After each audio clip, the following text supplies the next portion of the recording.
It's going to be an awesome episode. Welcome everyone to this episode. I am so excited because today I have a great topic, a couple of pages here in front of me to just go through a lot of dates. So today I want to focus on Howard Schultz. For those who do not know Howard Schultz, he is basically well renowned for Starbucks. Okay, Starbucks, the popular coffee shop and coffee brand, which is Starbucks, can basically be seen in every country in the world. As of 2020, has 30,000 locations all worldwide in more than 70 countries. That's quite phenomenal. But I want to focus a bit about who Howard Schultz is, basically a bit of his story, and as well as how persistent he was in his vision, in his goal. Because most of us, and before I did all the research about Starbucks, I did not know a lot of Howard Schultz, the mastermind behind Starbucks. So let's quickly dive into who actually founded Starbucks, when it was founded, and so on. So Starbucks was founded in Seattle by three gentlemen by the name of Gerald Baldwin, Gordon Boker, something like that, and Zeph Siegel, something as well, a very difficult name to pronounce. I'm sorry if I'm butchering the names quite differently. But anyway, so they started the company in 1971. In Seattle, and all the way up to 1982-84, they only sold coffee beans. They did not sell already made espresso roasted drinks, or even cafe lattes, for example, cappuccinos, americanos, and stuff like that. They actually only sold coffee beans. And in 1982, Howard was hired. He was actually so enthusiastic about coffee. He saw one of the stores and he said, you know what, I want to go meet them. So he went to Seattle, and he was very intrigued by the way that they started the company and about just coffee in general. And so he actually tried to convince at the time for Gerald Baldwin, basically at that stage, the executing officer of the company making the day-to-day decisions. He persuaded him to become part of the team, and in 1982 he became the director of retail operations, which is very interesting. But that's not where Starbucks actually took off. Starbucks was still just doing coffee beans, but he was very intrigued. So between the years of 1982 and 85, a bit unspecific, basically when he started his journey with Starbucks, they sent him to Milan for a show in Milan, and just to go see what is happening in Italy. But his whole idea of coffee changed because in Milan he encountered a couple of espresso bars, and with these espresso bars he saw that the owner or the worker, the baristas in the coffee bars knew, or the espresso bars knew, their clients. So there was a personal connection between the owner or the barista and the customer. There was a personal connection. And so when he saw that, he had an epiphany. He said to himself, you know what, we need to do this. We need to insert a personal relationship between people and their coffee, and basically how we are going to serve them. So in 85, he went back to Seattle. He pitched the partners and the owners of that in that stage to rather shift the model, not just doing coffee beans, but selling coffee from the Starbucks retail stores, basically selling espressos, americanos, cappuccinos, cafe lattes, and so on, and having that personal brand. But they didn't like it as much. Unfortunately, they denied his idea. They rejected his idea, and he left in 1985. So he basically worked for them for 3 years, and he founded his own coffee company. He found his own coffee company called, and I'm gonna butcher this name, Giornale. It's Italian for the daily. So I'm just going to call it for the daily for this purposes, because I don't want to butcher too many names in one episode.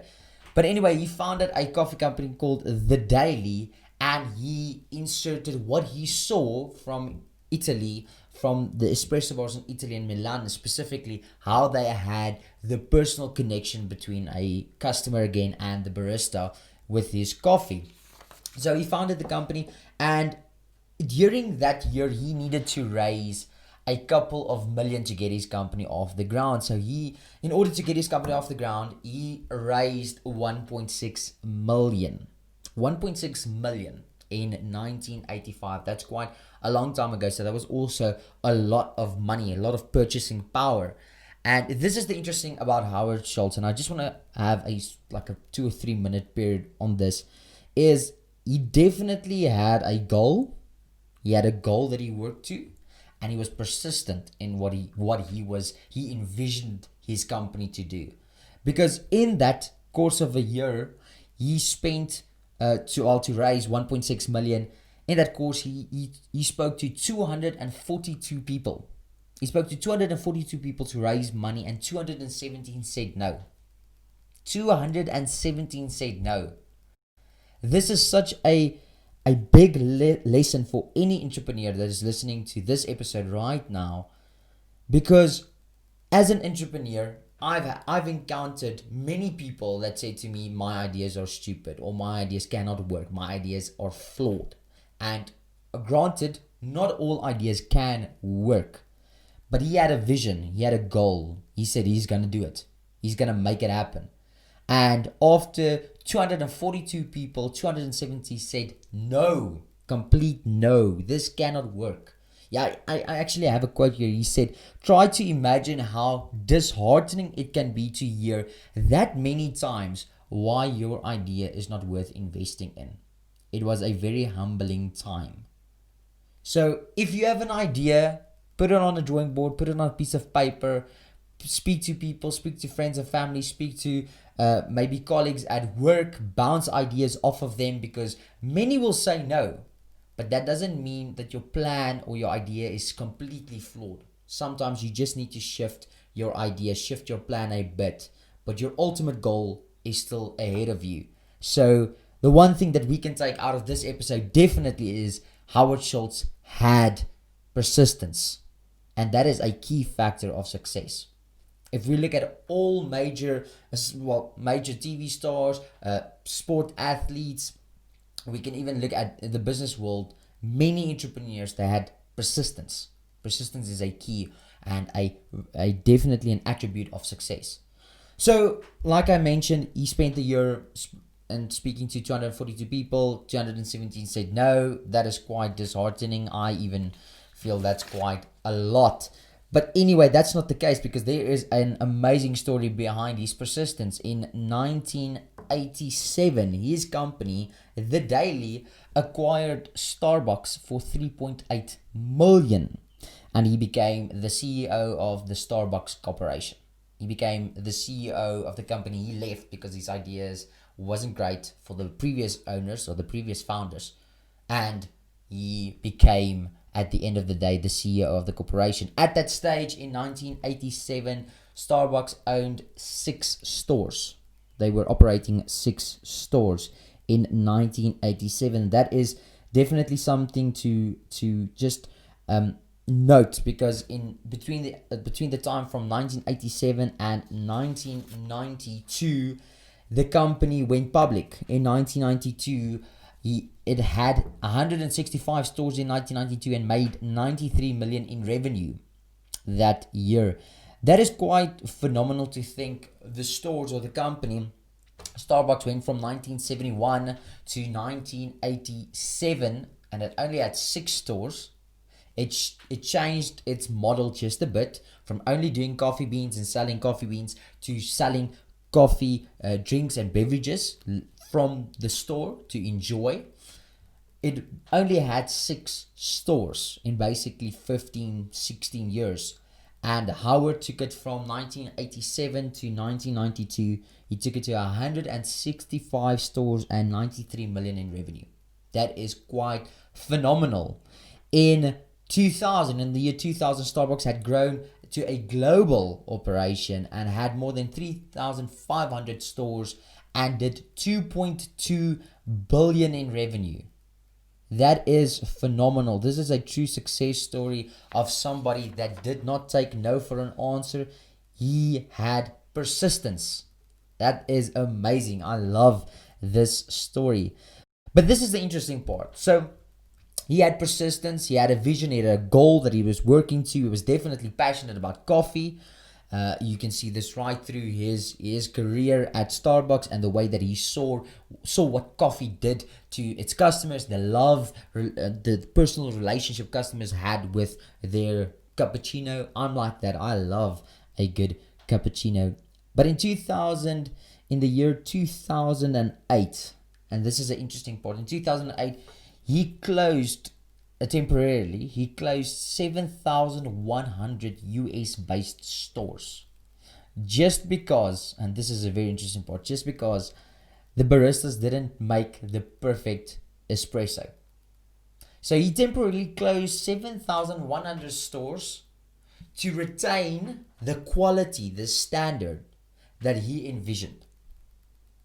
Basically, what this is telling you right now, and this is teaching me as I'm studying this person's story, studying Howard Schultz and Starbucks' story, is that sometimes some of your business ideas or your company can become so big and it is losing that personal touch, maybe, or it is losing its standard. It is not wrong, or it is not at that stage disencouraging or discouraging to close a bit temporarily to just get your standard back to where you want it to be. In my opinion, he literally took the perfect road of closing 7,100 stores. I can just imagine how people were freaking out because he's closing 7,100 stores temporarily, but to get his standard correct. And that shows a couple of years after that, because in 2008 he did that.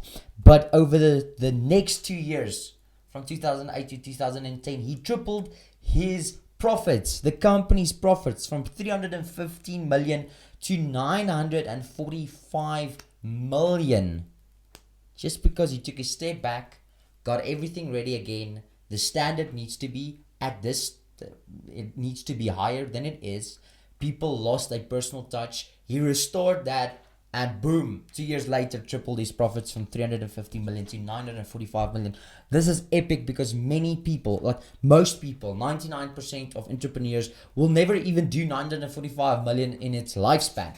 And he did it in 2 years. Hats off to him. What an amazing entrepreneur, taking risk, building his business, knowing what he wants to do, and he is still just going ahead. There are 2 books that I want to share with you that he brought out if you want to go and read his story at a deeper level. The first book is Pour Your Hearts Into It: How Starbucks Built a Company One Cup at a Time. He released that book in 1999. It is and then the New York Times bestseller, Onward: How Starbucks Fought for its life without losing its soul. And that book came out in 2012. If you want to go read his story more in depth, and also on the back end what he did. The one thing I think every time I would think about Starbucks now, and every time I walk into a store from this day on, I would remind myself, and I would be reminded definitely, of how basically one man's goal and vision for a company, all the way back in 1985, where he had an epiphany when he was walking in Milan sawing espresso bars. He saw something that he could build in the future. He had a passion for it, he had the dedication for it, and he definitely had the persistence. Going through 242 people, 217 said no. That is just an amazing story. And the way that he persisted, I mean, Starbucks at the moment is, like I mentioned earlier in this episode, 30,000 locations in more than 70 stores. 30,000 locations in more than 70 stores. Its employees is at the latest numbers or figures that I have is 291,000 people are employed by Starbucks. That is an amazing story. That is all that I have in this episode. I really hope that this story got you excited and just got you ready for whatever you want to achieve, the entrepreneur in you. I hope this story really just jumped up in your soul, because this is really a person that we can learn from, definitely from a persistent point of view. As an entrepreneur, we need to be persistent. Um, we need to be in it to win it. That's basically what we need to do, and we need to do it every day. We need to be persistent, consistent, and we just need to keep on pushing through. There are people that is going to say, no, your ideas can't work, but rather than just putting it down or saying to yourself, I'm just going to give up, rather push through and listen to those people, listen to the different ideas that they have, change a bit of your ideas, and just go on for it. I'm so glad to have you on this episode. Thank you so much for listening or watching on whatever platform you are on currently. I really appreciate it. If you like this type of content, please consider subscribing. That will really help me out. And then also, if you have any questions or you just want to connect with me, I would completely love it. You can tweet me on Twitter, of course, or Instagram, DM me, and I'll get back to you. Just one last thing. I am launching my own website in the next couple of days, depending when you are listening to this episode. So that will also be something to watch out for the next couple of days. And then until next time, have a great day.